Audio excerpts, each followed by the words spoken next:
శ్రీమాత్రే నమః. వైశాఖ పౌర్ణమి రోజు చేయవలసిన పూజలు.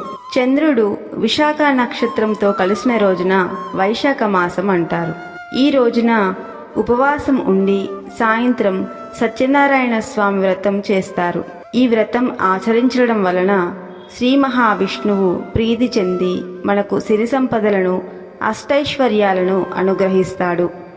ఈరోజు లలితా సహస్రనామ స్తోత్రాన్ని పారాయణం చేస్తూ అమ్మవారికి కుంకుమ పూజ చేసినట్లయితే అమ్మ అనుగ్రహంతో మనకు సౌభాగ్యం కలుగుతుంది.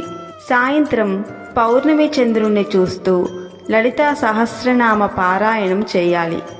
ఇలా పారాయణం చేసే ముందు ఒక వెండి గ్లాసులో కానీ గిన్నెలో కానీ ఆవు పాలు బెల్లం కలిపిన పాలని చంద్రకిరణాలు పడే చోట ఉంచి లలితా సహస్రనామాన్ని చదివి ఆ పాలని చంద్రునికి నివేదించి మీ కుటుంబ సభ్యులకి ప్రసాదంగా ఇవ్వండి. ఇలా చేస్తే మనకి సౌభాగ్యం ఆరోగ్యం కలుగుతుంది. ఈరోజు అర్ధనారీశ్వరులని లక్ష్మీనారాయణులని పూజించాలి. సోమవారాధిపతి చంద్రుడు. పౌర్ణమి సోమవారం వచ్చింది కాబట్టి చంద్రమా మనసో జాతః. చంద్రుడు మనఃకారకుడు. చంద్రుడు మనస్సు మీద ప్రభావం చూపిస్తాడు కాబట్టి మానసిక సమస్యలతో బాధపడేవారు చంద్రుణ్ణి చూస్తూ ఒక శ్లోకం చదవండి. దదిశంక తుషారాభం క్షీరోధార్ణవ సంభవం నమామి శశినం సోమం శంభోర్మకుటభూషణం.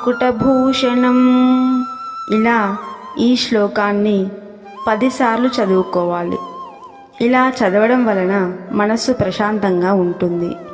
ఈ వైశాఖ పౌర్ణమినే బుద్ధ పౌర్ణమి అని కూడా అంటారు.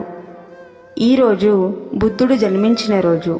పౌర్ణమి రోజున గంగా గోదావరి మొదలగు నదులలో పుణ్య స్నానాలు ఆచరించి దేవాలయ సందర్శనం చేసుకోవాలి.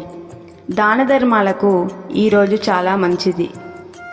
పౌర్ణమి రోజు సర్వదేవతా స్వరూపమైన గోవును పూజించి ఆ గోవుకి గ్రాసం తినిపించడం వలన మన గ్రహదోషాలు తొలగిపోతాయి. ఇలా వైశాఖ పౌర్ణమి రోజు భక్తి శ్రద్ధలతో పూజలు చేసినట్లయితే సకల పాపాలు తొలగి ఆరోగ్యం సిరి సంపదలు కలుగుతాయి. స్వస్తి.